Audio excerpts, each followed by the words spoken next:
এই সরকারের কাছে অনেক প্রত্যাশা মানুষের, কিন্তু সব প্রত্যাশা যদি অনির্বাচিত একটা অন্তর্বর্তীকালীন সরকারই পূরণ করে দেয়, তাইলে নির্বাচিত সরকারের দরকারটা কি? এবং তারা কি পারবে? এটা তাদের জব নয়, তারা এটা পারবে না। এই জন্যে রাজনৈতিক দলগুলোর মধ্য থেকে দাবি উঠেছে যে নির্বাচনের রোডম্যাপ দিতে হবে। আমরা বলছি একটা রোডম্যাপে হবে না, দুটা রোডম্যাপ দিতে হবে। প্রথম রোডম্যাপটি হবে সংস্কারের, কি কি বিষয়ে সংস্কারের কাজ উনারা করবেন এবং তার টাইমলাইনটা কি হবে, সময়সীমা কি হবে, এটা হবে একটা রোডম্যাপ। এটা যদি সফল হয় তাহলে দ্বিতীয় রোডম্যাপটাও সফল হবে। প্রথমটা যদি সফল না হয় দ্বিতীয়টার কোনো প্রয়োজনই নেই, ওটাতে কিছুই হবে না। আর প্রথমটা ঠিক করার জন্য অবশ্যই এই ব্যাপারে অংশীজন যারা আছেন, রাজনৈতিক স্টেক হোল্ডার আছেন, সিভিল সোসাইটি আছেন, আরও এরকম যারা আছেন, তাদের সাথে বসতে হবে, বসে সেটেল করতে হবে, ঐক্যমতে আসতে হবে যে এই বিষয়ে সংস্কার হবে এবং এই টাইম লাইনের ভিতরে সংস্কার হবে। এই কাজগুলো যদি তারা করেন তাইলে তাদের নাম ইতিহাসে সোনার অক্ষরে লেখা থাকবে ইনশাআল্লাহ। কিন্তু এইখান থেকে যদি চুল পরিমাণ তাদের কোনো বিচ্যুতি ঘটে তাহলে জাতির সর্বনাশ তাদের হাত দিয়েই হবে। আপনজনদের কাপড়ের যত্নে আমার ভরসা, যুগ যুগ ধরে এক্সপার্ট ডিটারজেন্ট জেট।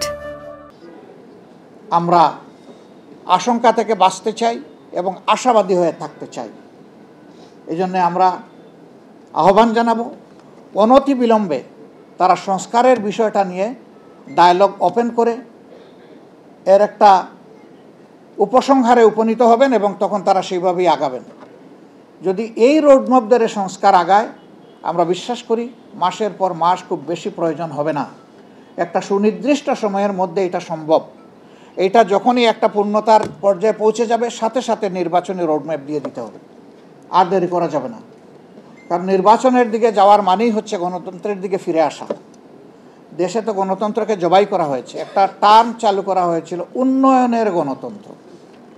আমি ভাই দুনিয়ার কথা ওইটা শুনি না। গণতন্ত্র গণতন্ত্রই, উন্নয়ন রাষ্ট্রের দায়িত্ব। এটা কোনো দয়া নয়।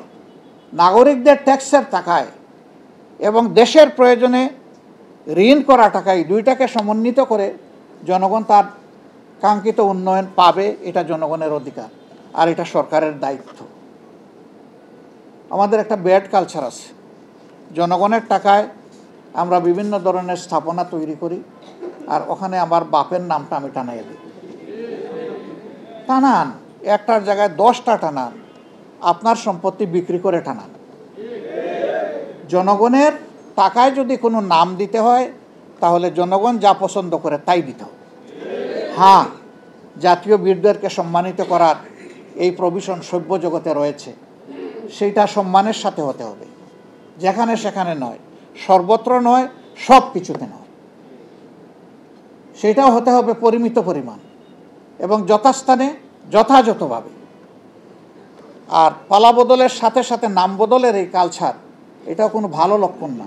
এমন নাম আমি কেন দেব যে নাম পালা বদল হলেই নাম বদল হয়ে যায়? নাম এমনভাবেই দেওয়া উচিত যত পালা বদল হোক নাম তার সম্মানের জায়গায় থাকবে ইনশাআল্লাহ।